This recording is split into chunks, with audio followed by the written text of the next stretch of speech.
함께 찬양의 가사를 생각하시면서 함께 주님을 찬양하며 나아갔으면 좋겠습니다.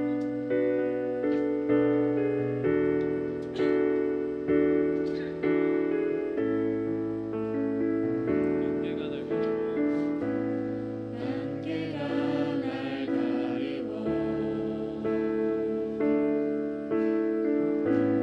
내 믿음은 흔들리려 할 때 나 주님께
인도하사 천지를 만드신 하나님 아버지를 내가 믿사오며 그 외아들 우리 주 예수 그리스도를 믿사오니 이는 성령으로 잉태하사 동정녀 마리아에게 나시고 본디오 빌라도에게 고난을 받으사 십자가에 못 박혀 죽으시고 장사한 지 사흘 만에 죽은 자 가운데서 다시 살아나시며 하늘에 오르사 전능하신 하나님 우편한 자 계시다가 저리로서 산 자와 죽은 자를 심판하러 오시리라.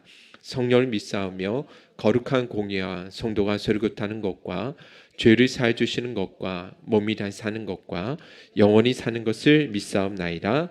아멘. 우리 찬송가 250장 힘차게 박수 치면서 찬양하도록 하겠습니다. 구주의 십자가 보혈로 죄 씻음 받기를 원하네. 내 죄를 씻으신 주 이름 찬송합시다. 찬송합시다. 찬송합시다. 내 죄를 씻으신 주 이름 찬송합시다. 죄악을 속하여 주신 주 내 속에 들어와 계시네. 십자가 앞에서 주 이름 찬송합시다. 찬송합시다. 찬송합시다. 내 죄를 씻으신 주 이름 찬송합시다. 주 앞에 흐르는 생명수 날 씻어 정하게 하시네. 내 깊은 정성이 다하여 찬송합시다.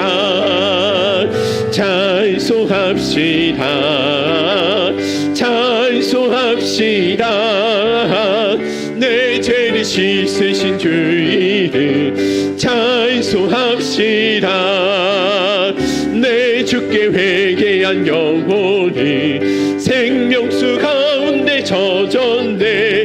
흠없고 순전한 주 이름 찬송합시다.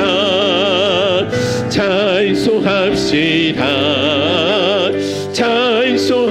찬송합시다. 내 죄를 씻으신 주 이름 찬송합시다. 우리 예배를 위해서 다 같이 합심해서 기도하며 나가도록 하겠습니다. 한 주간 동안 베풀어 주신 하나님의 은혜를 기억하며 감사의 기도를 드리기 원합니다. 또 하나님의 은혜에 합당하게 살지 못했던 우리의 모든 죄와 허물을 십자가 앞에 내려놓고 회개의 기도를 드리기 원합니다. 또 예배 가운데 주의 성령으로 함께 해주셔서 우리의 영혼이 다시 한번 소송케 되어지는 귀한 예배가 될 수 있게 해달라고 우리 마음을 통하고 입술 열어서 다 같이 기도하며 나가도록 하겠습니다. 기도합니다. 거룩하신 아버지 하나님, 은혜와 사랑을 감사합니다. 귀하고 복된 시간 우리에게 허락해 주셔서 하나님께 영광 돌리며 하나님께 영광 돌릴 수 있도록 주님 예배하며 나갈 수 있도록 인도해 주신 것 감사합니다. 지난 우리의 모든 삶을 돌아보면 험과 죄악뿐이었음을 고백합니다. 하나님의 마음을 아프게 하고 하나님 아버지 주님을 시험케 드리지 못하고 죄악과 원망과 불평 가운데 살아왔음을, 불신앙 가운데 살아왔음을 주님 이 시간 고백하며 나아갑니다. 우리 주님의 보혈로 정결하게 해주셔서 깨끗하게 하시고 하나님이 찾으시는 참된 예배 자리로 하나님 앞에 나갈 수 있도록 주님 도와주옵소서. 이곳에 주님께서 찾아와 주시며 악한 어둠이 거세되 조금도 틈타지 못할 수 있도록 우리 주님께서 눈동자같이 보하여 주옵시며 생명의 멘치로 임재하여 주셔서 우리의 영혼이 다시 한번 소성케 되어지는 귀하고 복된 시간 될 수 있도록 주님 도와주옵소서. 우리를 향하신 하나님의 뜻이 온전히 발견되어 줄 수 있도록 주님 도와주옵시고 말씀을 들을 수 있는 귀가 열려지게 하여 주옵시며 그 말씀 앞에 우리 영혼이 다시 한번 소성케 되어지는 귀한 예배가 될 수 있도록 주님 도와주옵소서. 오늘도 함께 하신 하나님을 기대합니다. 성령께서 동행하여 주옵소서. 도와주옵소서. 오늘 우리에게 일용할 양식을 주시고 성전에 모이게 하시고 기대와 회개를 함께하게 하시며 날로 성숙되는 인간으로 만들어주시는 하나님 아버지 감사합니다. 아멘. 아버지를 통하여 새 사람으로 거듭나게 하시고 소중하다고 생각했던 의미 없는 옛 것을 버리고 오로지 믿음 안에서 새로운 세상을 향해 나아갈 수 있도록 인도하시는 하나님 아버지 감사합니다. 아멘. 아멘. 저희를 유혹하는 세상의 모든 일과 또한 우리의 상처를 통해 우리의 의심을 통해 들어오는 모든 사단의 회방을 분별하는 힘을 우리에게 주시고 아멘. 어떠한 아멘. 상황에서도 흔들리지 않는 믿음의 전신갑주를 입혀주시기를 희망합니다. 아멘. 하나님 아멘. 아버지, 우리가 거짓을 행하거든 채찍을 주시고 타인을 그렇지. 배려하지 못하고 나만의 이익을 구하거든 속히 깨달음을 주시며 아멘. 잘못을 아멘. 회개하지 못하고 교만하거든 지체 말고 우리를 벌하여 주시옵소서. 아멘. 주님. 하나님 아버지의 은혜로 살아갈 수밖에 없는 저희를 항상 긍휼히 여겨주시어 우리의 잘못을 깨닫게 하시고 분별할 아멘. 수 있기를 원합니다. 아멘. 하나님 아멘. 아버지, 행복생 교회의 모든 성도들이 서로 배려하고 이해하고 아멘. 긍휼한 마음을 가질 수 있기를 기도합니다. 아멘. 또한 아멘. 행복생 교회의 비전을 함께 공유하고 나누는 데 있어서 나와 다른 이견도 겸허히 받아들일 수 있는 성숙한 자세를 가질 수 있도록 하여 주시고 아멘. 나를 아멘. 내려놓아야 하는 일이 생길 때에는 온전히 순종할 수 있는 성도들이 되기를 희망합니다. 아멘. 아멘. 그리하여 지금은 작은 행복생 교회가 날로 부흥하여 성령 충만한 교회로 거듭나 빛과 소금의 역할을 할 수 있는 성전이 될 수 있도록 은혜 내려 주시옵소서. 아멘. 아멘. 교회의 각 지체가 한 몸이 되어 행복생 교회의 비전을 향해 함께 나아갈 수 있기를 간절히 기도합니다. 아멘. 아멘. 또한 이덕봉 목사님의 말씀을 통해 성경을 해석하는 은사와 성경을 주님. 적용하는 지혜를 우리 성도들에게 주시어 영적으로 성장해 가는 행복생교회 성도들이 되기를 기도합니다. 아멘. 하나님의 아멘. 은혜로 감사하며 성령 충만하여 죄의 길에 서지 못하게 하여 주시기를 간구하며 아멘. 이 모든 주님. 말씀 사랑하는 우리 주 예수 그리스도의 이름으로 기도합니다. 아멘. 아멘. 감사합니다. 주님 감사합니다. 은혜를 주신 것들을 깨닫게 하시고 성령께서 이 자리에 함께 해주셔서 주의 말씀으로 우리의 영혼을 소성하여 주옵소서. 주님만이 우리의 복이십니다. 능력이십니다. 아멘. 우리 하나님의 말씀은 고린도후서 11장 16절에서 33절 말씀 함께 읽도록 하겠습니다. 고린도후서 11장 16절에서 33절 신약 성경은 297면에 있습니다.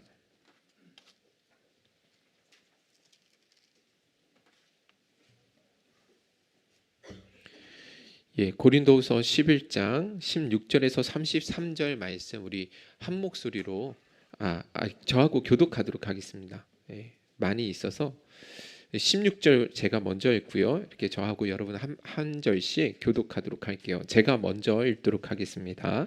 내가 다시 말하노니 누구든지 나를 어리석은 자로 여기지 말라. 만일 그러하더라도 내가 조금 자랑할 수 있도록 어리석은 자로 받으라.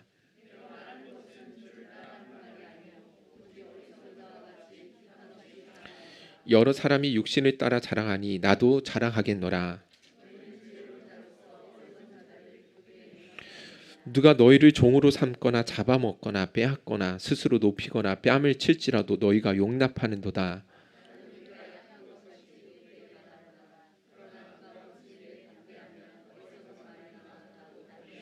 그들이 히브리인이냐 나도 그러하며 그들이 이스라엘이냐 나도 그러하며 그들이 아브라함의 후손이냐 나도 그러하며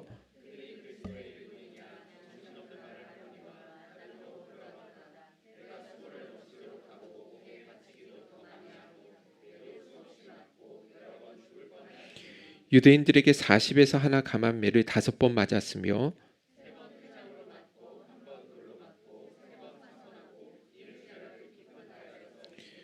여러 번 여행하면서 강의 위험과 강도의 위험과 동족의 위험과 이방인의 위험과 신의 위험과 광야의 위험과 바다의 위험과 거짓 형제 중의 위험을 당하고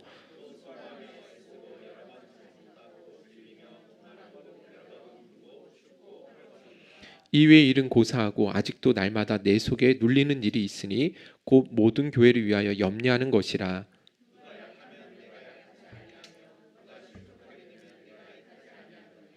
내가 부득불 자랑할진대 내가 약한 것을 자랑하리라.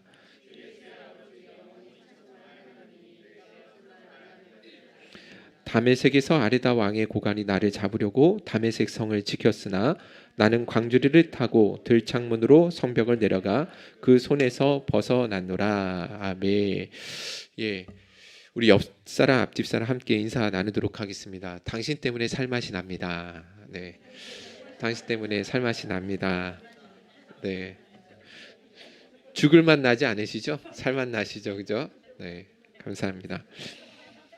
오늘 각 기관별 총회가 있는 주일이잖아요, 그죠? 특별히 2023년도를 이끌어갈 임원들을 오늘 선출하는 아주 뜻깊은 날입니다. 여러분 한 주간 또 그동안 올해 한 해 또 많이 기도하시면서 2023년도 우리 기관 안에는 누가 세워지면 좋겠다 기도하면서 아마 마음속으로 생각하고 오셨을 터인데, 그런데 우리가 이런 임원들을 세워 나가기에 앞서 오늘 이 말씀을 통해서 우리 교회 안에 어떤 일꾼들이 좀 세워져야 되고 어떤 마음의 자세를 가지고 또 세워지는 일꾼들이 어떤 마음의 자세로 또 우리 주님의 몸된 교회를 섬겨 나가야 되는지에 대해서 우리 간략하게 좀 살펴보도록 하겠습니다.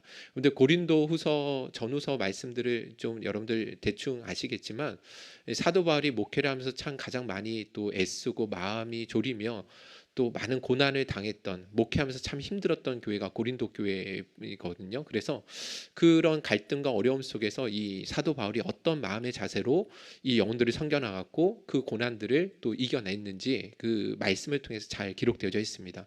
그래서 이 말씀들 좀 우리가 좀 깊이 살펴보면서 우리 행복생교회 안에 세워져야 할 섬김이들이 어떤 마음의 자세를 가지고 섬겨 나가야 되는지 다시 한번 되돌아보는 시간이 되셨으면 좋겠어요. 여러분들 우리 그 읽었던 이 본문 고린도후서는요, 사도 바울이 고린도 교회 성도들에게 쓴 편지거든요. 자, 그런데 고린도후서에는 유독 사도 바울이 자신의 사도성에 대해서 되게 변호하는 그런 내용이 많이 있습니다. 자신의 사도성을 왜냐하면 자신이 고린도 교회를 개척해서 설립한 장본인이 사도 바울인데, 그런데 이 고린도 교회 안에 거짓 사도들이 들어와 가지고 사도 바울의 그 사도성에 대해서 막 폄하하고 비난하고 의구심을 가지면서 또 그 성도들에게도 안 좋은 악영향을 비치도록 했다라는 것이죠. 사도 바울의 입장에서는 되게 마음이 아픈 그런 상황일 수밖에 없었던 것이죠. 사도 바울은 여러분들 아시는 것처럼 예수님의 12제자, 예수님의 그 12제자들 명단 안에 안 들어가잖아요. 그래서 항상 어디를 가든지 거짓 사도들에 의해서 너가 진짜 사도가 맞냐, 예수님과 함께 동행하는 사람도 아니었는데 어떻게 너를 사도로 할 수 있느냐라고 이렇게 계속해서 의구심을 갖고 비난을 당했다라는 것입니다. 참 그런데 이해가 되지 않는 것은 여러분들 고린도 교회의 설립 자체가 사도 바울이 1년 6개월 동안 정말 생명을 다해서 복음을 전하고 영혼들을 위해서 그렇게 해서 세워진 교회인데, 안타까운 것은 어떻게 그 고린도 교회 성도들도 이 거짓 사도들에 의해서 영향을 받아가지고 사도 바울을 비난하면서 그런 좀 그 고린도 교회와 사도 바울 안에 어떤 갈등이 일어나게 됐다라는 것입니다. 자, 그러면 여러분들 한번 보세요. 이 거짓 선지자들이 사도 바울을 향해서 비난했던 내용은 네 가지로, 이 고린도후서 전체를 보면 네 가지 정도로 압축되게 됩니다. 여러분들 오늘 이 설교를 풀어나가는 가장 중요한 쟁점이 되는 부분이거든요. 여러분들 이 부분에 좀 집중해서 들어보시면 좋을 것 같아요. 밑에 보지 마시고 주보 보시지 않으셔도 됩니다. 저를 좀 집중해서 보시면 좋을 것 같아요. 자, 첫 번째는 어떤 문제였냐면 추천서가 없다는 것입니다. 고린도후서 3장 1절 한번 읽어보도록 할게요. 시작. 자천하기를 시작하겠느냐? 우리가 어찌 어떤 사람처럼 추천서를 너희에게 붙이거나 혹은 너희에게 받거나 할 필요가 있느냐? 거짓 사도들이 바울을 향한 비난이 무엇이었냐면, 왜 사도 바울은 예루살렘의 그 유명한 사도들의 추천서도 없이 이렇게 사역을 하느냐? 예루살렘의 유명한 사도들이라고 하면 누구를 말하는 거겠어요? 사도 베드로나 사도 요한과 같은 그런 유명한 사람들의 추천서 없이 어떻게 이렇게 사역을 하고 있는지에 대해서 의구심을 품으면서 폄하했다라는 것입니다. 당시에 왜 이런 추천서가 중요했느냐라고 싶을 수 있겠지만, 당시에는요, 사람을 들어서 쓰거나 공직에서 일할 때 반드시 권위 있는 사람의 추천서가 반드시 필요했다라는 것입니다. 그 사람의 신원을 확인할 수 있는 것이 당시에는 추천서 외에는 없었다라는 것이죠. 오늘날에도 이런 추천서가 필요하죠, 그죠? 우리 전도사님 신대원 가실 때 추천서를 제가 써드렸거든요. 학교에서도 전도사님이 어떤 신앙을 가지고 있고 어떤 열매를 맺혀있는지 사역을 했는지 알 길이 없잖아요. 우리 전도사님 혹여나 다른 교회를 만약에 가실 때도 대형 교회나 뭐 교회에서 부목사님들 뽑을 때도 반드시 절대적인 것이 뭐가 미친지 아세요? 지인들의 추천서가 너무너무 중요하다라는 것입니다. 그분이 쓴 이력만 가지고는 뽑을 수가 없다라는 것이죠. 사도 바울 당시도 마찬가지입니다. 교회에서 지도자들을 파송하거나 혹은 어떤 지역에 믿음의 일꾼들을 보낼 때는 반드시 예루살렘 교회의 그 유명한 사도들, 베드로나 요한과 같은 그런 사도들의 추천서가 반드시 필요했다라는 것이죠. 그런데 지금 사도 바울에게는 이런 추천서가 있었어요, 없었어요? 없었다라는 거예요.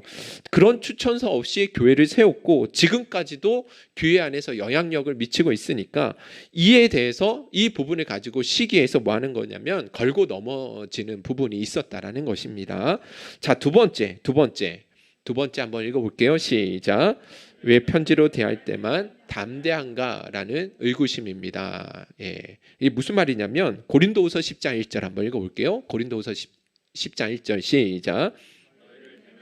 유순하고 떠나 있으면 너희에게 대하여 담대한 나 바울은 이제 그리스도의 온유와 관용으로 친히 너희를 권하고. 여러분들 여기 노란 부분에 진하게 쓰여 있는 이 부분은 사도 바울이 스스로 한 말이 아니라, 사도 바울의 스스로의 생각이 아니라 고린도 교회 안에 들어온 그 거짓 사도들이 이 사도 바울을 향해서 이야기했던 것을 사도 바울이 그대로 인용한 거예요. 그래서 개역 개정에는 사도 바울이 이야기한 것처럼 나오지만 새 번역본에는 이것을 정확하게 번역했어요. 한번 읽어보도록 하겠습니다. 시작. 나 바울은 그리스도의 온유하심과 관대하심을 힘입어서 여러분을 권면합니다. 내가 얼굴을 마주하고 대하고 있을 때에는 여러분에게 유순하나 떠나 있을 때는 여러분에게 강경하다고들 합니다. 보세요. 지금 사도 바울이 말한 것은 사도 바울의 생각이 아니죠. 누구의 말이라는 거예요? 사도 바울을 비난하는 거짓 사도들의 이야기였다라는 것입니다. 자, 그러면 그들이 비난했던 이 내용이 무슨 말이냐면 사도 바울이 여러분하고 이렇게 대면해서 얼굴을 맞대고 대화할 때는 되게 아무 말도 못하는데 왜 멀리 떨어져서 이렇게 편지로 대할 때는 그렇게 거만하게 구느냐, 너무 이중적인 모습 아니냐라고 이야기하면서 그렇게 비난했다라는 것이죠. 여러분들, 그런데 사도 바울이 정말 이중적인 태도를 가지고 그렇게 목했던 사람이 아닙니다. 사도 바울은요, 하나님의 말씀을 악의적으로 거부하는 사람들에게는요 아주 단호하게 호통을 쳤습니다. 그런데요, 교회 안에 믿음이 연약하고 영적으로 이제 막 세워지기 시작하는 그런 성도들에게만큼은 진짜 오래 참으면서 온유함으로, 관용함으로 그들을 섬겼다라는 것입니다. 왜 그런지 아십니까? 그 영혼들을 뭐하기 때문에, 사랑하기 때문에 어미의 심정으로 온유하고 관대한 마음으로 그들을 대했다라는 것입니다. 그런데 이 거짓 선지자들이 바울이 성도들을 향하여 가지고 있었던 그런 온유함과 관용의 마음을 비겁함과 우유부단함으로 그렇게 왜곡해서 비난했다라는 것이죠. 진짜 안타까운 일이 아닐 수가 없는 것입니다. 자, 세 번째는 어떤 부분을 가지고 사도 바울을 향해서 비난을 했냐면, 세 번째 한번 읽어봅시다. 시작. 건강하지도 못하고 언변도 약하다라는 것이죠. 네, 건강하지 못하다라는 것. 여러분들 고린도후서 10장 10절 한번 읽어봅시다. 시작. 그들의 말이 그의 편지들은 무게가 있고 힘이 있으나 그가 몸으로 대할 때는 약하고 그 말도 시원하지 않다니. 그렇죠. 그런데 실제로 사도 바울에게 이런 육신의 연약함이 있었다고 합니다. 일단 체구가 아주 작았을 뿐만 아니라 외모적으로도 아주 볼품이 없었다라는 거예요. 어떻게 이것을 알 수 있는가? 우리가 알고 있는 이 성경 안에는 그런 내용이 없는데, 여러분들 2세기 후반에 기록되어진 바울과 테클라 행전에서 기록된 서신을 보면 사도 바울의 외모에 대해서 좀 구체적으로 설명되어진 부분들이 있어요. 거기에 보시면 사도 바울의 외모는 체구가 일단 너무 작고 왜소하고 다리가 구부러진 그 안짱다리라고 기록되어져 있습니다. 그리고 눈썹이 진하지만 그것이 이렇게 같이 일자로 붙어 있었다라는 거예요. 누가 생각나세요? 여러분들 상상에 맡기겠습니다. 네.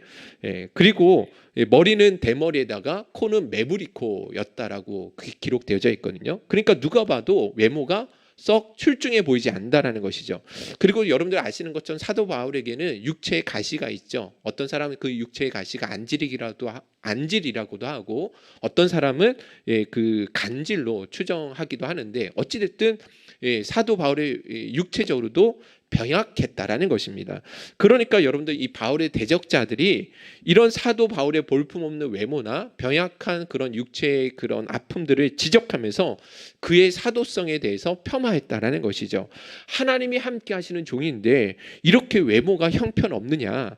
왜 몸은 그렇게 병약하느냐? 그런 병약한 몸을 가지고 목회를 하고 그리고 병자들을 고치는 게 이게 말이 되느냐 하면서 그렇게 비난한 것입니다. 더군다나 사도 바울이 언변이 그렇게 화려했던 것은 아닌 것 같아요. 그래서 사도 바울도 스스로도 그것을 인정하는 내용이 있거든요. 고린도후서 11장 6절 한번 볼까요? 시작. 내가 비록 말에는 조라나 지식에는 그렇지 아니하니. 그렇죠. 사도 바울이 그렇게 언변에는 화려하게 그렇게 잘 전하지 못하는 부분이 있었던 것 같아요. 자, 그런데 여러분 사람이 말을 얼마나 화려하게 하는 것이 뭐가 중요하겠어요, 그죠? 그 사람이 하나님의 말씀을 전할 때 성령님께서 정말 함께하고 계시는지, 진리의 말씀이 그 복음 안에 담겨져 있는지, 그 사람이 정말 영혼들이 향한 사랑의 마음으로 복음을 전하는지, 이런 부분들이 중요한 것이지 얼마나 설교를 유창하고 화려하게 전하는 것은 그것은 중요한 부분이 아니라는 것입니다. 자, 이제 마지막입니다. 마지막 네 번째. 같이 한번 읽어볼까요? 시작. 왜 사례를 받지 않느냐라는 의구심입니다. 여러분들 이 부분이 이해가 되지 않죠, 그죠? 여러분들 오늘날 사례를 받지 아니하고 목회를 하시는 분이 있다고 한다면 여러분들 존경받을 것 같아요? 아니면 책망받을 것 같으세요? 책망받아요?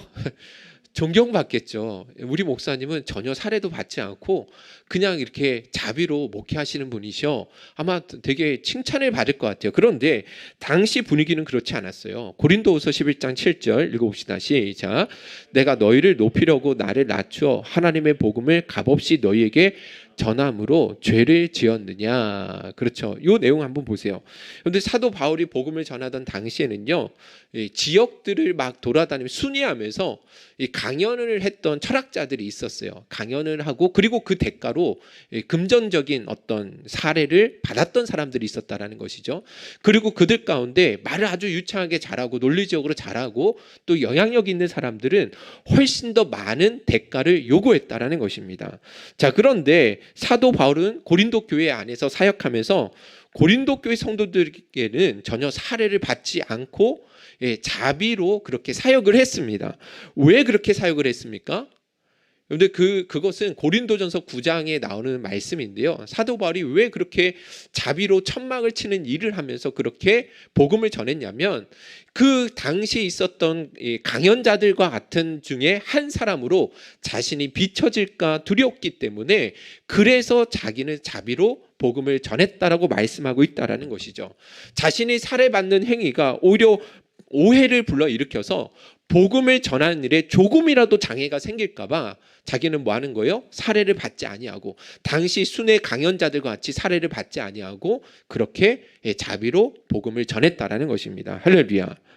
아멘이시죠? 자, 그런데 여러분들 이 거짓 사도들은 사도 바울이 사례를 받지 아니하는 것은 그가 사례를 받을 만한 자격이 없기 때문이 아니냐, 마음에 찔림이 있는 거 아니냐, 사도로서의 정통성을 확보하고 있지 않기 때문에 비전문가로서 복음을 전하는 사람이기 때문에 그 사람이 그 사례를 받지 못했을 것이다 라고 이야기를 하면서 사도 바울을 비난했다라는 것입니다. 진짜 말도 안 되는 것들을 가지고 꼬투리를 잡고 폄하했다라는 것이죠.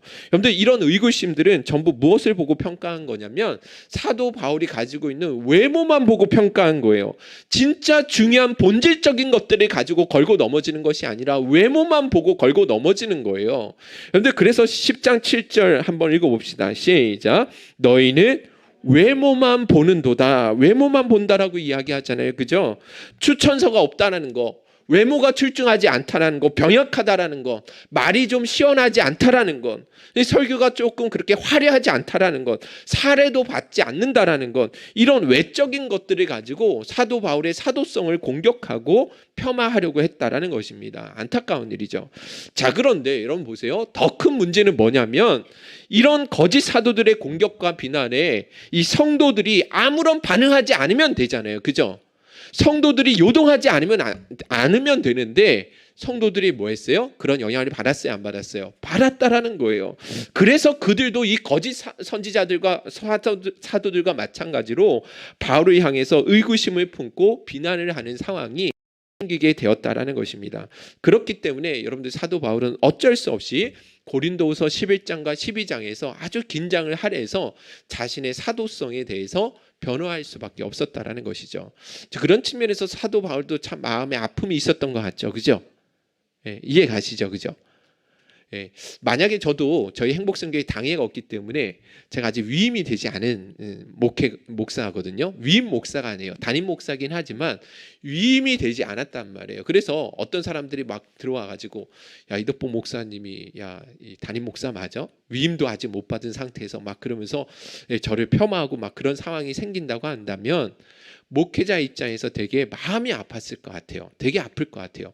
근데 지금 사도 바울의 심정이 아마 그런 상황이 아닌가 생각되어집니다. 자, 그런데 여러분 보세요. 그럼에도 불구하고 사도 바울은 이런 상황 가운데 자신의 사도성에 대해서 변론을 한단 말이에요.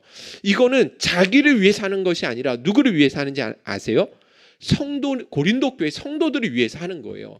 만약에 이런 자신의 사도성을 제대로 변론하지 못하면 이 거짓 사도들에 의해서 어떻게 되는 거예요? 고린도 교회 성도들이 크게 악영향을 받고 혼란을 당할 수 있기 때문에 그래서 자신의 사도성을 변론할 수밖에 없었다라는 것입니다. 자, 그러면 여러분들 보세요. 이제 그렇게 이제 사도 바울이 자신을 변론하는데, 자, 지금부터가 이제 진짜 중요합니다. 여러분들 우리 전도사님도 이 말씀을 꼭 들으셨으면 좋겠고요. 집중해서 들으셨으면 좋겠고, 앞에 선 직분자들, 또 중직자들, 또 영혼들이 섬기는 위치에 계신 분들은 반드시 이 사도 바울의 이 정신과 자세를 반드시 본받아야 된다고 생각합니다. 여러분들 한번 5절 한번 읽어보도록 할게요. 5절입니다. 시작. 지극히 크다는 사도들보다 부족한 것이 조금도 없는 줄로 생각하노라. 그렇습니다. 사도 바울이 지극히 크다는 사도들보다 자신은 부족한 것이 없다라고 생각한다. 그러면 여러분 여기에 나오는 지극히 크다라고 일컫는 사도들은 누구를 이야기하는 것일까요? 베드로나 요한을 말하는 게 아니에요. 지금 자칭 이 고린도 교회 안에 침투해 들어온 자칭 내가 이 사도 바울보다 훨씬 더 크다라고 이야기하는, 더 훌륭하다라고 이야기하는 그런 거짓 사도들을 향해서 이야기하고 있는 것이죠. 자, 그러면 이들이 왜 지극히 자신이 크다라고 생각을 했을까요? 그런데 왜 이 거짓 사도들은 자신이 지극히 큰 사도라고 생각을 했냐면, 첫째는 아주 유리한 화려한 언변술 때문에 그런 거죠. 아주 유창하게 설교를 잘했다라는 거예요. 그리고 남다른 치유 사역과 영적인 지식들을 가지고 그들에게 자랑을 했다라는 것이죠. 자, 그런데 충격적인 사실은요.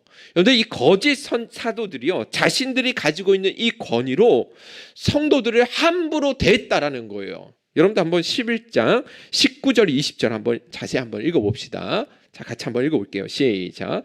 너희는 지혜로운 자로서 어리석은 자들을 기쁘게 용납하는구나. 누가 너희를 종으로 삼거나 잡아먹거나 빼앗거나 스스로 높이거나 뺨을 칠지라도 너희가 용납하는도다. 여기 여러분들 단어를 한번 보세요. 여러분들 이 거짓 사도들이 고린도 교회 성도를 대했던 태도를 한번 보세요. 종으로 삼는다, 잡아먹는다, 빼앗는다, 스스로 높인다, 뺨을 친다. 여러분 무엇을 보여주는 것 같으십니까? 그건요, 이 거짓 사도들이요, 자신들이 영적인 카리스마가 있다라고 이야기하면서 그렇게 교회의 성도들을 함부로 뭐 한 거예요? 대했다라는 것을 보여주는 것입니다. 스스로 권위가 있다고 하면서 성도들을 업신여기고 억압하고 성도들을 착취하고 강요하는 일들이 고린도 교회 안에 서슴지 않고 일어나고 있었다라는 거예요. 진짜 안타까운 일이죠.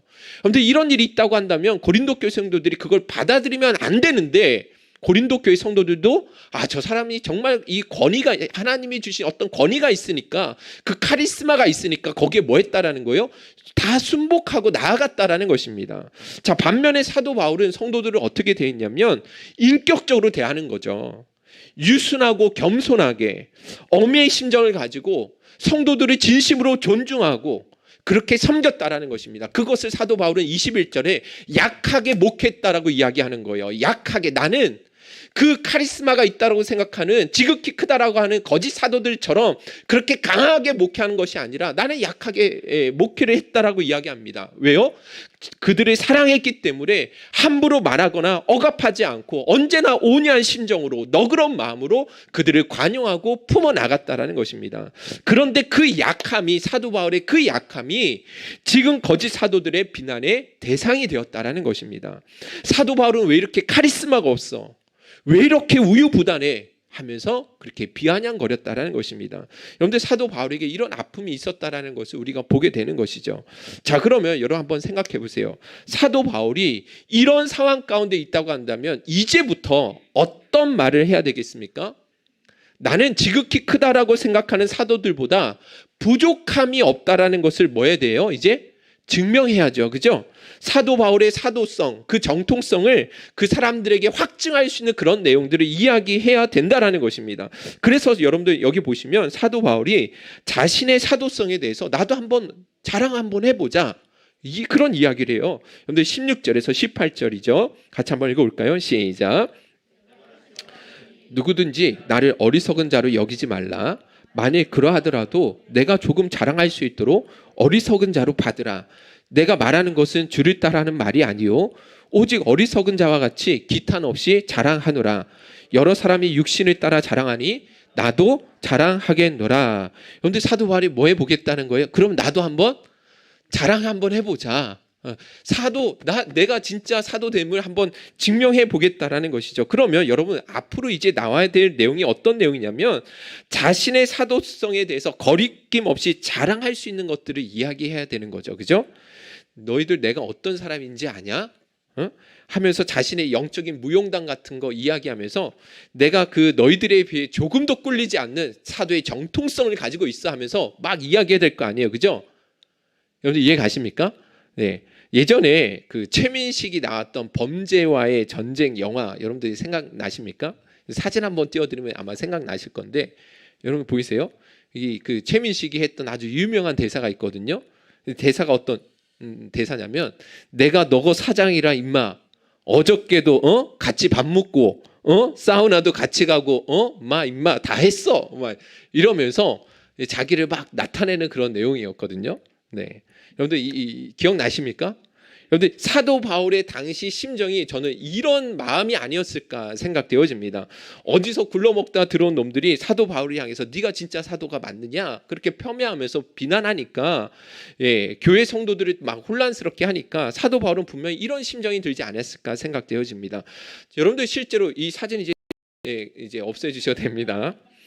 사도 바울은 여러분들 아시는 것처럼 정말 대단한 사도였잖아요. 그죠? 하나님이 들어쓰시는 진짜 귀한 사도였어요. 그런데 아시는 것처럼 베드로가 예수님의 수제자였던 베드로가 외식할 때도 꾸짖었던 사람이 누구예요? 사도 바울이었어요. 더군다나 바울이 쓰던 손수건이나 앞치마를 가지고 그렇게 병든 사람에게 얹으면 어떻게 했어요? 그 병이 떠나가는 그런 역사들이 일어났었죠. 그죠?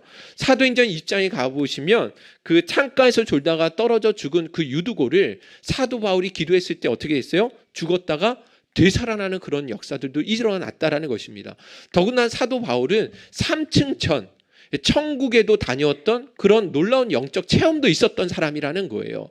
자, 그런데 이런 이야기들을 아마 사도 바울이 쭉 열거를 해야 되는데, 사도 바울은 자신의 사도됨을, 사도의 정통성을 어떻게 증명하고 있느냐, 그것이 22절부터 30절에 나오는 말씀이에요.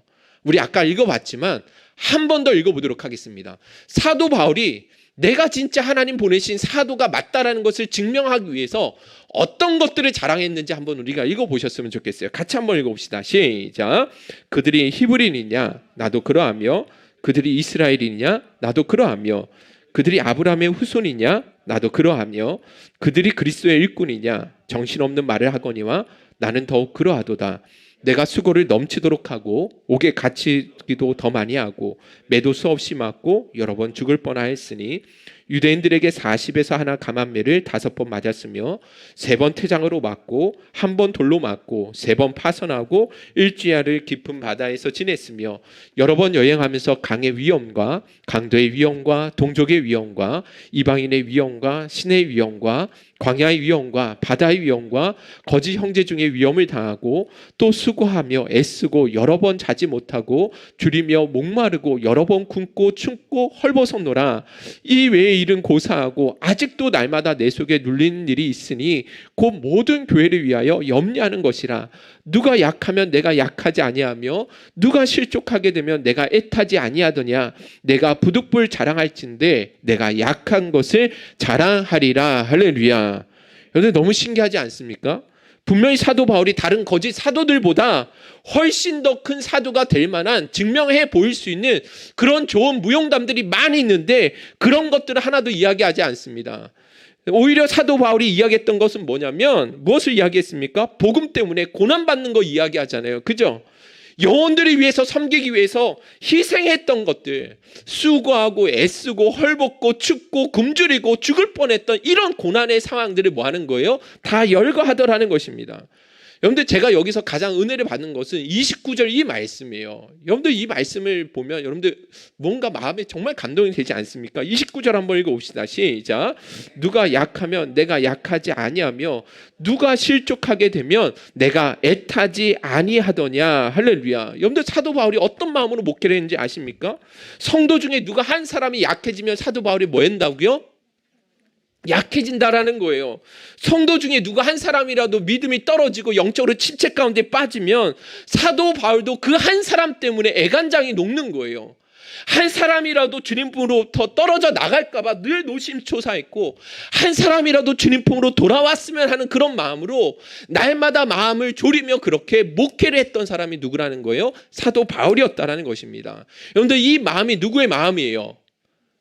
그렇죠. 하나님의 마음이고 아버지의 마음이고 어머니의 마음이죠. 어미의 심정이라는 것입니다. 우리 아이들의 몸이 이상이 있거나 건강하게 자라나지 못하면 그 부모의 마음이 훨씬 더 마음이 찢어지잖아요. 그죠? 최근에 우리 그 남현 형제가 코로나가 2번째 걸렸거든요. 그런데 그래서 그 소식을 듣고 남현 형제의 어머니께서 엄청 우셨대요. 어렸을 때 제대로 못 먹이고 잘 키우지 못해가지고 이 아이가 이렇게 변약하다. 이렇게 약하다 그러시면서 막 우시더래요. 그것을 우리 김소연 누나 되시는 김소연 집사님 어머니한테 전화를 했는데 김소연 집사님도 의아하더래요. 남현이가 그렇게 병약하지 않는데 저희가 생각하기에도 우리 남현 형제 병약하지 않잖아요. 건장하잖아요. 근데 어머니의 마음은 다르다라는 거예요. 코로나 2번 누구나 걸릴 수 있는데 이게 내 책임인 것 같고 내가 제대로 잘 못 먹이고 못 키운 것 같은 그런 마음이 드는 것이죠. 그런데 사도 바울의 마음이 바로 이와 같은 마음, 어미의 심정으로 고린도 교회 성도들을 뭐 했다라는 거예요? 섬겨 나갔다라는 거예요. 그래서 사도 바울이 자랑했던 것, 너희들은 이런 것도 자랑하는데 나는 자랑할 게 이거밖에 없어. 너희들을 위해서 복음을 위해서 고난당하고 희생당한 것 외에는 내가 너희한테 자랑할 수 있는 것이 없다라고 이야기하고 있다라는 것입니다. 성도를 위해서 염려하고 애태웠던 그런 마음들을 이야기하고 있다라는 것입니다. 저는 오늘 이 말씀을 통해서 우리가 정말 깊이 한번 생각해 보아야 된다라고 생각되어집니다. 교회 안에 그리스도의 사도됨이 무엇으로 증명되어져야 될까요?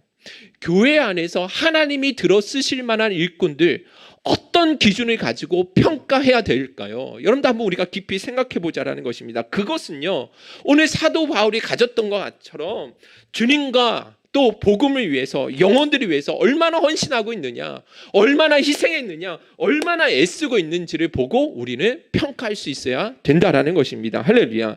그 사람이 가지고 있는 신분, 배경, 외적인 조건들 가지고 그 사람을 함부로 우리가 재단하고 평가해서는 안 된다라는 것이죠. 여러분들 고린도 교회 성도들은요, 사도 바울의 영향을 받아서 이런 이 사도 바울을 평가할 때 외모만 보고 평가를 하는 거예요. 오늘날 말하면 그 사람이 어느 학교 출신인지, 어떤 박사학위를 가지고 있는지 없는지, 설교를 얼마나 유창하게 잘하고 있는지, 얼마나 은사를 가지고 있는지, 얼마나 카리스마를 가지고 목회를 하고 있는지 이런 것 가지고 평가를 했다라는 것이죠. 그런데 사도 바울은 거기에 조금도 눌리지 않았어요. 바울에게는 그런 사도성과 그리스도의 일꾼됨은 오직 희생에 있었습니다. 영혼들이 향한 섬김에 있었다라는 거예요. 우리 주님을 위해서 어쩔 수 없이 받게 되는 그런 약함들에 있었다라는 것입니다.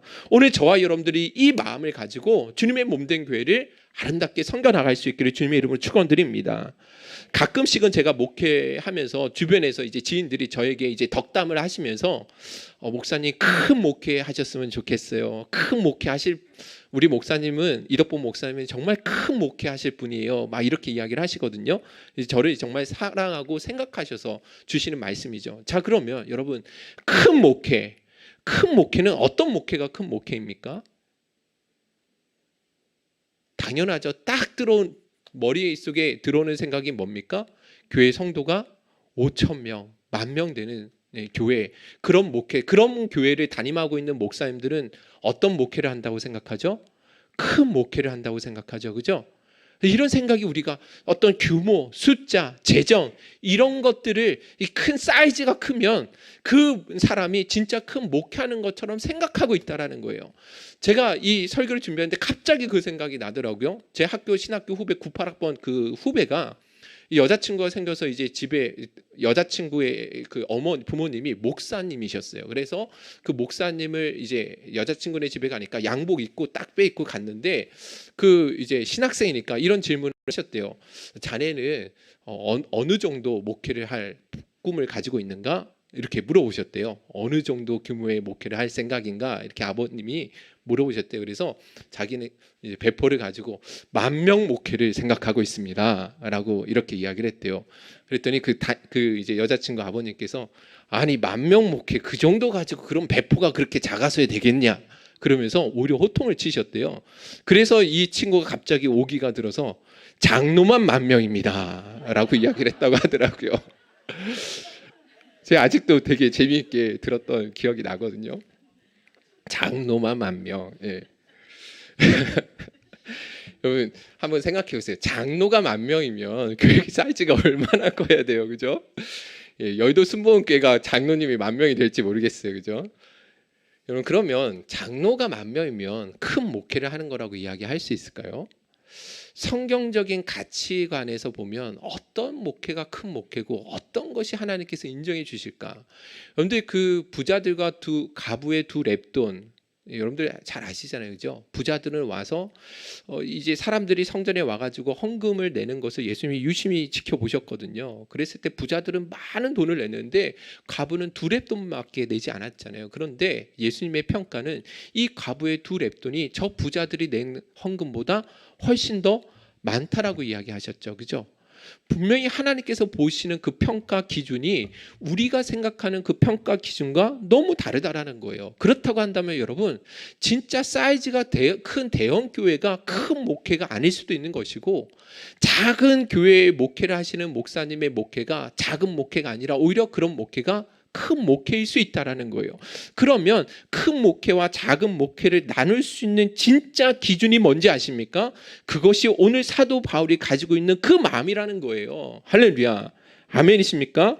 예, 어떤 그 외적인 조건들에 있는 것이 아니라 그 교회가, 그 성도가, 그 목회자가 그리스도를 위해서, 주님의 몸된 교회를 위해서 얼마나 수고하고 있고 얼마나 약해져 가고 있는지, 얼마나 희생하고 있는지, 이것이 우리 주님께서 보시는 진짜 중요한 기준이라는 것입니다.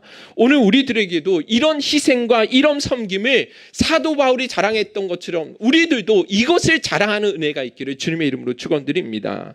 사람의 마음에는 항상 부패한 본성이기 때문에 사람의 외적인 조건들을 보려고 하는 성향이 있어요. 그런 것들을 보면서 우리는 그 사람들을 위대한 사람으로 우리가 평가하기 쉬운데 우리 그러지 말자라는 것입니다. 앞으로 우리 교회 일꾼들을 우리가 세워나갈 터인데 2023년 일꾼들을 우리가 섬겨나갈 터인데 세워나갈 터인데 이런 직분자들을 우리가 세워나갈 때에도 진짜 그리스도의 일꾼됨은 이 마음, 사도 바울이 가지고 있는 이런 마음들을 가지고 우리가 평가했으면 좋겠어요. 그 사람이 얼마나 말을 잘하는지, 그 사람이 사회적으로 밖에 나갔을 때 얼마나 지위가 있는지, 얼마나 평판이 있는지, 능력이 있는지 이런 거 보지 말고 그 사람이 진짜 교회를 위해서, 주님을 위해서, 우리 맡겨주신 영혼들을 위해서 얼마나 희생하고 있는지, 얼마나 마음에 애씀이 있는지 이런 것들을 보고 우리가 평가하고 그분들을 존중해주는 그런 문화를 우리가 만들어 나가자라는 것입니다. 할렐루야. 목회자를 볼 때도 마찬가지예요. 누구의 제자인지, 어디에서 학위를 받았는지, 얼마나 큰 교회를 섬기고 있는지 이런 것들을 볼 것이 아니라 진짜 그분이 얼마나 수고하고 얼마나 희생하고 얼마나 애쓰고 있는지 이런 부분들을 보고 평가해 나가는 저와 여러분들이 되셨으면 좋겠습니다. 오늘 우리 교회 일꾼들을 세워나가는데 진짜 주님의 몸된 교회와 영혼들이 위해서 사도 바울의 심정, 어미의 심정, 예수님의 마음을 가지고 그렇게 섬겨나갈 수 있는 일꾼들이 세워질 수 있게 해달라고 우리 마음을 다해서 기도하고 오늘 그렇게 그 총회 안에서 그 영혼들을 세워나가셨으면 좋겠습니다. 우리 찬양팀 앞으로 나와주시고 우리 결단 찬양하고 기도하도록 하겠습니다.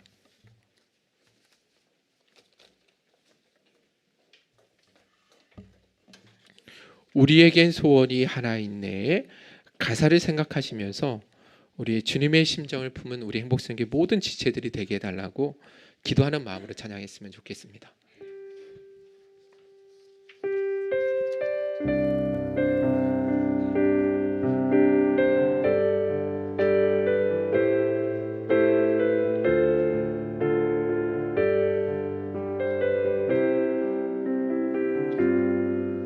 우리에겐 소원이 하나 있네. 주님 다시 오실 그날까지 우리 가슴에 새긴 주의 십자가 사랑 나의 교회를 사랑케 하네.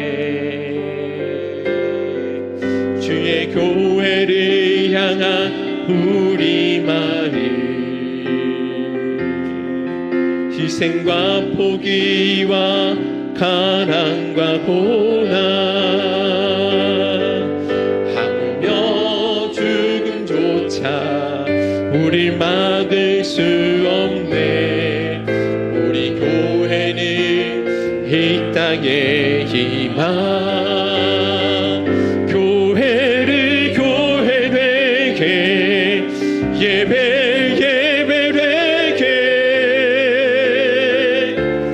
우리 사용하소서. 진정한 부흥의 날 오늘 임하도록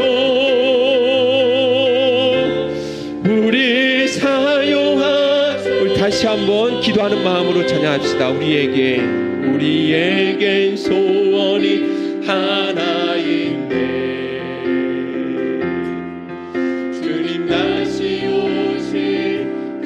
그날까지 우리 가슴에 새긴 주의 십자가 사랑 나의 교회를 사랑케 하네. 주의 교회를 향한 우리 마음 희생과 포기와 가난과 고난 하물며 죽음조차 우리 막을 수 없네. 우리 교회는 이 땅의 희망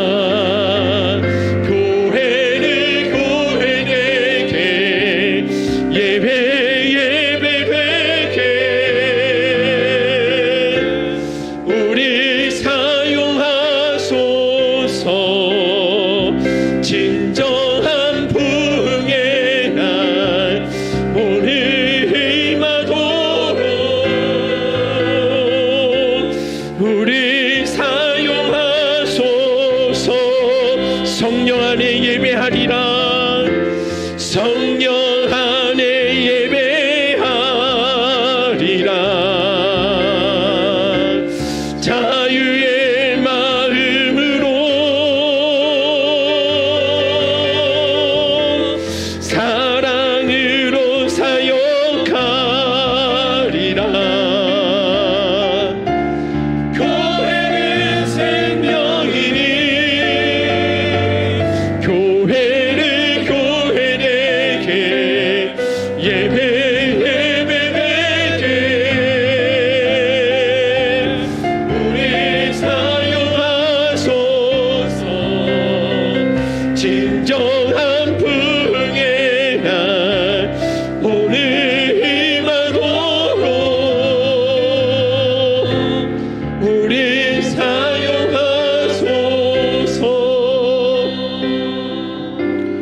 합심해서 기도하며 나갔으면 좋겠습니다. 사도 바울은 오늘 말씀에 보면 복음 때문에 맡겨주신 영혼들 때문에 늘 약한 삶을 살아야 했습니다.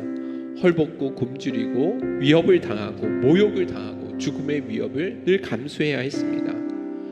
더 나아가서 성도들 가운데 누가 약하면 우리 사도 바울의 마음도 함께 약해졌고 누가 실족하면 함께 애타는 마음으로 마음 졸이며 그렇게 목회를 했다라는 것이죠. 사도 바울의 온 몸에는 예수님으로 말미암는 진정한 고난의 흔적, 사랑의 흔적이 가득했다라는 것입니다. 저와 우리 행복성교회 성도님들의 삶에 이런 사도 바울이 가졌던 예수님으로 말미암는 우리 성도님을 향한 그 사랑으로 말미암는 고난의 흔적이 가득할 수 있기를 간절히 소원합니다. 우리가 사람들 앞에 이런저런 외적인 것들로 칭찬 못 받는다 할지라도 주님 때문에 우리가 맡겨주신 영혼들과 주님의 몸된 교회를 위해서 우리가 희생할 수 있는 것을 자랑 삼을 수 있는 그런 복된 교회, 복된 우리 성도님 되셨으면 좋겠습니다. 간절히 원하는 것은 이 시간 우리가 기도할 때 우리 영혼을 섬기고 직분을 맡은 우리 온 성도님들이 이런 주님의 마음, 희생의 마음, 헌신과 섬김의 마음을 잘 간직하게 하여 주셔서 2023년도를 더 아름답고 행복하게 건강하게 갖고 나갈 수 있도록 은혜 베풀어 주옵소서. 우리 주여 한번 부르시네 기도하며 나가도록 하겠습니다. 주여, 거룩하신 아버지 하나님, 은혜와 사랑에 감사합니다. 사랑하는 주의 종들이 오늘도 주님의 마음을 가지고 오늘도 기도하게 하시고 섬길 수 있도록 주여 은혜를 베풀어 주셔서 감사합니다. 아버지 하나님, 주님의 마음을 갖고 원합니다. 아베의 심정, 엄매의 심정으로 영혼들을 섬겨나갈 수 있는 신실한 교회 종들이 되어지길 간절히 소원하며 기도합니다. 하나님 아버지, 주님 행복생기 안에 우리 주님의 심정으로 충만하게 채워주옵소서. 우리 주님의 마음을 알게 하여 주시옵소서. 하나님 아버지, 진정으로 주님의 몸된 교회 영혼들이 위하여 사랑하고 애쓰고 수고하고 눈물을 흘리며 그렇게 섬겨나갈 수 있는 진정한 주님께서 인정해 주시는 목된 교회로 또 세워줄 수 있도록 역사하여 주시옵소서.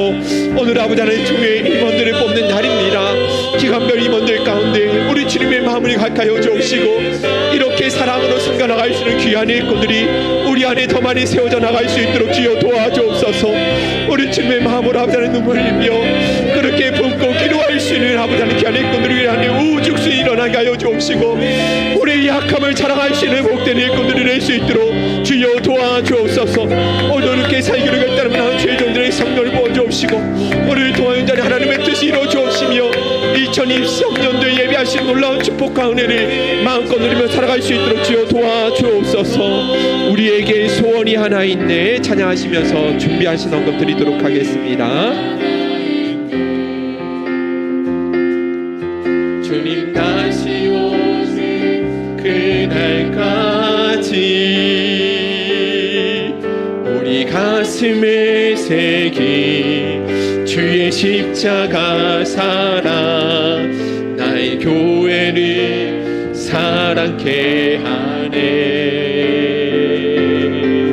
주의 교회를 향한 우리 마음 희생과 포기와 가난과 고난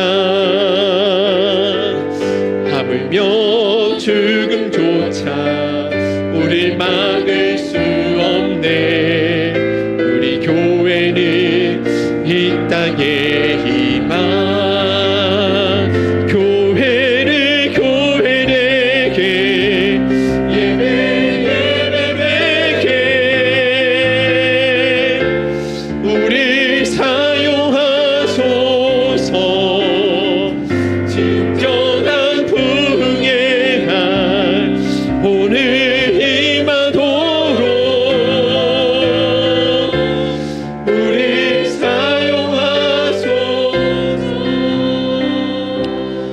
사랑의 하나님 감사합니다. 오늘도 한 주간 은혜 가운데 지켜주시고 감사함으로 귀한 예물을 하나님 앞에 올려드리게 해주신 것 감사합니다. 특별히 오늘 주셨던 말씀처럼 우리 행복성의 모든 지체들마다 하나님 아버지 정말 주님을 향한 사랑의 마음, 영혼들을 향한 그 희생의 마음을 품고 한요 한요들을 진심으로 사랑하고 섬겨나갈 수 있는 그 은혜와 은총을 허락하여 주옵소서. 2023년도를 섬겨나갈 귀한 일꾼들 가운데 진짜 주님의 심정과 어미의 심정을 가지고 섬겨나갈 수 있는 귀한 일꾼들이 우리 안에 더 많이 세워질 수 있도록 주님께서 간섭하시고 은혜를 베풀어 주옵소서. 떠나보자는 주신의 감사로 귀한 예물 드렸습니다. 드려진 손길에 복의 복을 더해 주옵시고 또한 이 물질이 쓰여지는 곳마다 영혼 살린 일에 가장 값지게 쓰임 받을 수 있도록 은혜를 허락하여 주옵소서. 감사드리며 사랑 많으신 예수님 이름으로 간절히 기도드리옵나이다. 아멘. 아멘. 예배에 나오신 여러분들을 주님의 이름으로 사랑하고 축복합니다. 오늘은 기간별 총회가 있는 날입니다. 각 기간별 재정 결산과 임원 선출을 하도록 해 주셨으면 좋겠고요. 우리 남전도에는 우리 그 안집사님께서 그 코로나에 걸리셔서 오늘 예배에 참석을 못 하셨거든요. 그래서 남전도에만 우리 다음 주에 남전도에는 그 임원 선출은 다음 주에 하도록 하겠습니다. 그리고 셀 예배 후에 기간별 오늘 이제 임원 선출 되신 분 그리고 내년에 2023년 임원들과 그리고 또 그 올 한 해 2023년도 섬기셨던 임원들 전체 좀 모임을 갖도록 하겠습니다. 셀 예배 후에 다 마치고 그 모임을 우리 예배당에서 좀 갖도록 하겠습니다. 그리고 다음 주 주일 오후 2시 아주 중요한 광고입니다. 엔데믹 시대의 소통과 공감이라는 주제로 세미나를 갖고자 합니다. 모든 직분자와 섬김이들이 꼭 참여해 주셨으면 좋겠습니다. 오시는 강사님은 한죽교회 김태훈 목사님이십니다. 소통과 공감이라는 주제를 가지고 그 정말로 이 그 한국 교회 전국 교회를 다니시면서 노예들 세미나도 많이 하시고 총회들 세미나도 참 많이 하시거든요. 정말 중요한 강의고 그리고 또 우리가 행복성 교회가 목회자 중심으로 움직여지는 교회가 아니라 우리 평신도 우리 이 성도님들을 중심으로 좀 움직여지는 그런 교회가 되었으면 좋겠어요. 우리 교회가 지금까지도 이 목회자 중심으로 계획하고 진행하고 우리 성도님들은 소극적으로 수동적으로 좀 따라오시는 그런 분위기였는데 이제 할 수 있으면 운영위원회 장도 우리 할 수 있으면 우리 그 평신도들 사이에서 좀 뽑혀졌으면 좋겠고요. 우리 목회자는 말씀과 기도와 예배하는 일에만 기획하고 준비하고 나머지는 우리 행복성교회 성도님들이 영혼들이 전도하고 또 여러 가지 프로그램들 갖는 것들은 전부 다 운영하고 행정적인 모든 부분들을 우리 성도님들이 좀 움직일 수 있는 그런 교회가 되었으면 좋겠어요. 그런 교회가 진짜 더 건강하고 더 행복한 교회가 되지 않겠나 그런 생각이 들거든요. 그래서 다음 주에는 2시부터 세미나를 반드시 참여해 주셔야 합니다. 아시겠죠? 저녁 10시까지 세미나 들을 생각을 하시고 오시면 좀 더 일찍 끝나실 거예요. 말이 10시라는 거죠. 네. 그런 각오를 가지고 좋은 세미나니까 반드시 다들 참여해 주시면 좋을 것 같아요. 아마 저녁 먹기 전까지는 한 3시간에서 한 4시간 정도 강의가 진행이 될 것 같아요. 그래서 다음 주에는 셀별로 식사들을 다 점심을 식사를 꼭 하셔야 됩니다. 그렇게 생각하시면 좋을 것 같습니다. 다음 주 그래서 약속이나 이런 것들은 최대한 좀 이렇게 조정을 하셔서 그렇게 좀 와주셔야 되지 않을까 생각되어집니다. 그리고 12월 24일 성탄 전야 축제는 이웃을 위한 섬김의 날로 보내도록 하겠습니다. 저희가 이제 대대적인 저희 어떤 시스템 안에 또 이게 대대적인 변화가 일어날 것 같아요. 그래서 세워지는 일꾼들 그리고 셀 리더들 교육하고 또 준비하는 일에 우리가 좀 시간을 할애하기 위해서 24일 날 각 기간별로 하는 이 성탄 전야 이 축제 각 기간별로 하나씩 발표하고 했던 것은 이번에는 하지 않고요. 단지 24일 날 저희가 모여서 지역과 이웃을 위한 섬김의 날로 저희가 좋은 선물들을 좀 포장해서 야간 경비 서시는 분들 또 이런 지역에 있는 지역 아동센터들 또 이런 분들을 좀 찾아가서 섬기는 그런 시간을 저희가 갖도록 하겠습니다. 구체적인 것은 다음 주에 또 말씀을 드리도록 하겠습니다. 주중 성경 공부가 이번 주까지 좀 마치도록 하겠습니다. 그리고 1월 그 설 명절이 끝난 1월 설 명절 때까지 좀 방학을 한 후에 다시 시작하도록 하겠습니다. 2023년도에 좀 목회 계획도 세우고 또 준비할 일들이 많이 있기 때문에 저희가 이 성경 공부 주중 공부는 이번 주까지만 진행을 하도록 하겠습니다. 다음 주 청소는 김선희 권사님이시고요. 그리고 12월 헌금위원은 김정수 집사님, 서수경 집사님이십니다. 자, 그리고 우리 지난번에 우리 예배 자리에 이제 한 2번 정도 방문해 주시고, 그리고 저희 행복생교회 등록하기로 하셨습니다. 우리 김청훈 형제와 양하은 자매님, 우리 앞으로 좀 잠깐 나와 주셔서 인사하는 시간을 좀 갖도록 하겠습니다. 네, 결혼한 지 이제 얼마 되지 않은 진짜 따끈따끈한, 정말 이 달달함이 묻어나는 새 신랑 새 신부인데요. 오늘 저희 행복생교회 이제 등록을 예배에 참석하고 하나님 마음 주셔서 함께 섬기고자 하는 그 마음을 주셔서 등록 성도가 되었습니다. 오늘 이제 여러분들 앞에 처음으로 인사를 하고자 하는데요. 우리 한마디 한번 해주면 청훈 형제가 그래도 한번 이야기, 2분 중에 한 분이 다 해주셔도 되고요. 마이크 드려도 괜찮습니다. 네. 네, 안녕하세요.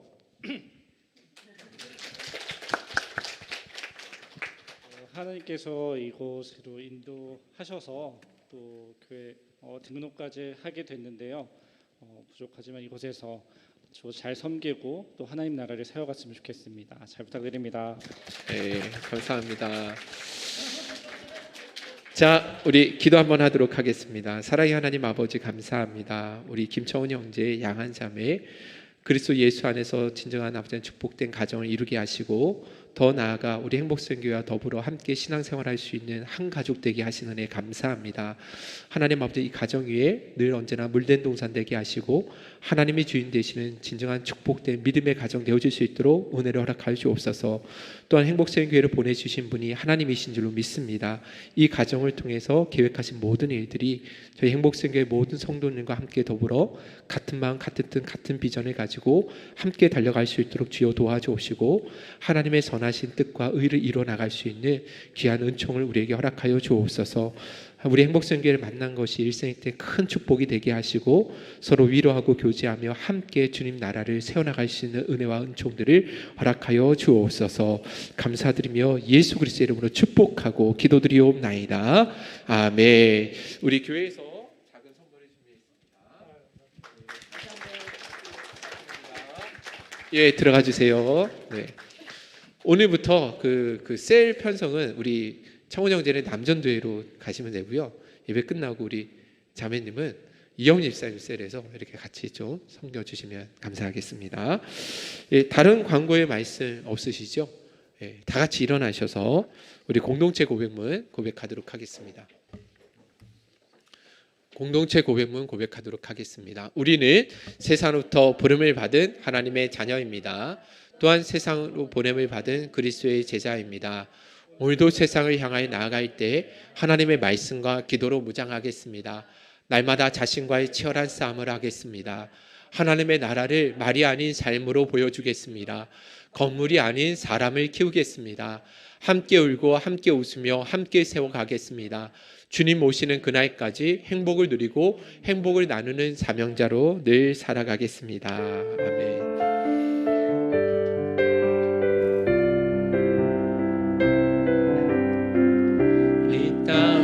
동과 선한가부 가득한 죄악 용서하소서. 모든 우상들은 무너지고 주님만 높이는 나라 되게 하소서. 이 땅에 지친 모든 영혼 주 예수 사랑하게 하소서. 저들의 아픔과 눈물을 씻는 주님의 보혈 이 땅 치유하소서. 성령의 새바람 이 땅에 불어오소서. 주의 영그 생기로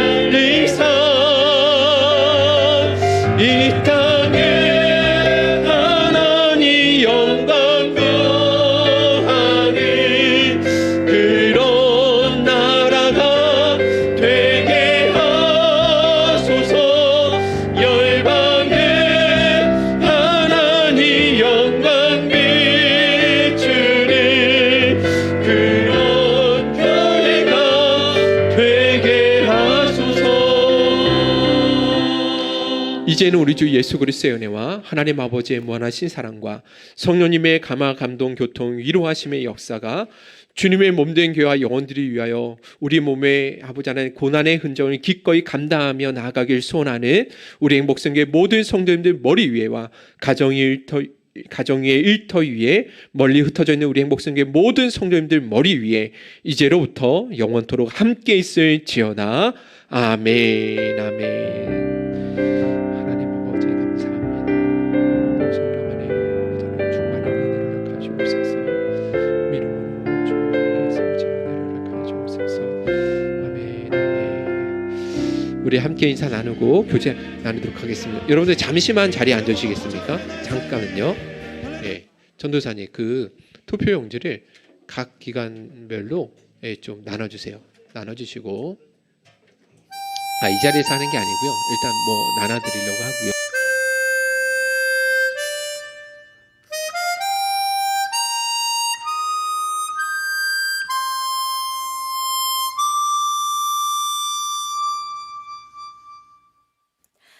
화려하지 않아도 정결하게 사는 삶, 가진 것이 적어도 감사하며 사는 삶, 내게 주신 작은 힘 나눠주며 사는 삶, 이것이 나의 삶의 행복이라오.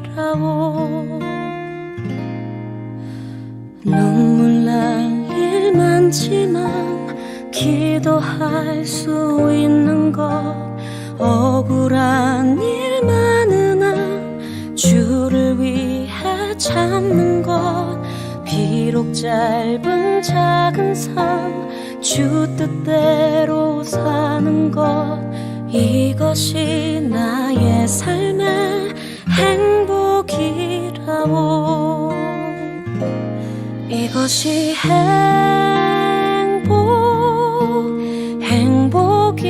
행복이라고. 세상은 알 수 없는 하나님 선물, 이것이 행복이라고.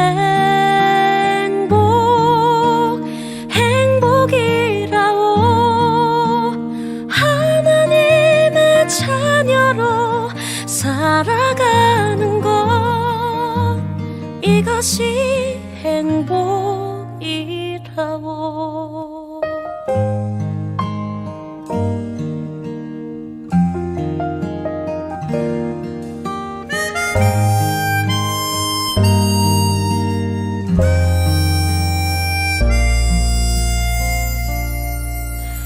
눈물 날 일 많지만 기도할 수 있는 것, 억울한 일 많으나 주를 위해 참는 것, 비록 짧은 작은 삶 주 뜻대로 사는 것, 이것이 나의 삶의